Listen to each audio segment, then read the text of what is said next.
Hello, welcome back to the channel. In this video, we'll explain how to create a Shopify store for beginners.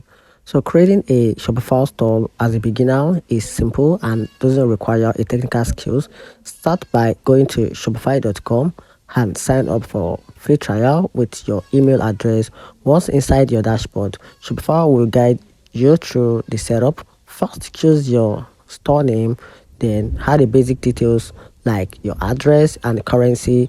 Next, head to the online store, click on themes, click on theme section to pick a free themes like a Dan or browse paid ones for custom look.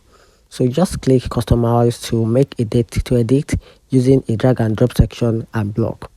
To add product, go to the product tab and click add product. Then from there, upload image, write a title, description, and set a price.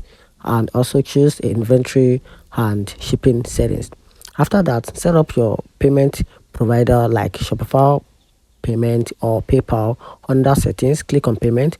You will also, if you want to configure shipping rate, tax settings, and connect your domain, either buy one from the Shopify or connect your existing domain.